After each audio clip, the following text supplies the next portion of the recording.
Greetings everyone. I Safia Banu. Welcome back to your computer class.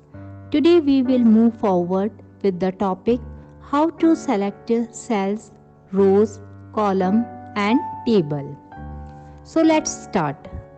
Children, as you know, MS Word 2010 gives a choice to select a single cell, a range of cells, an entire row, an entire column, or an entire table.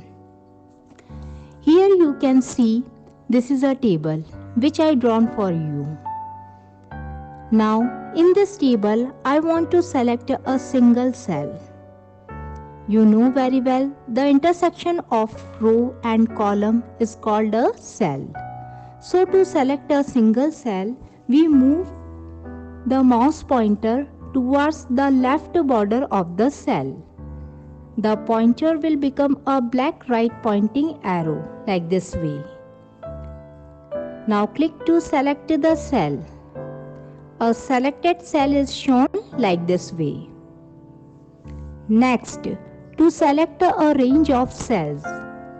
First, click on any cell and without releasing the mouse button, drag to select more than one cell. Now release the mouse button when all the required cells have been selected. A selected range of cells is shown like this way.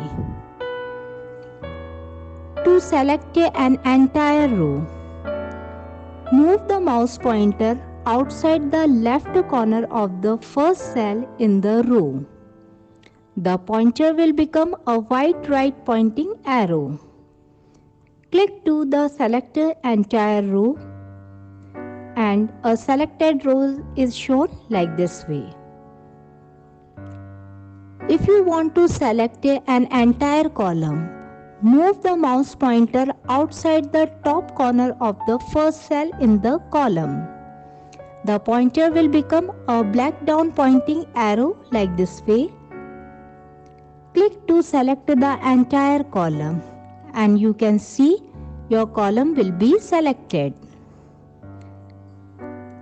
To select an entire table, move the mouse pointer over the table.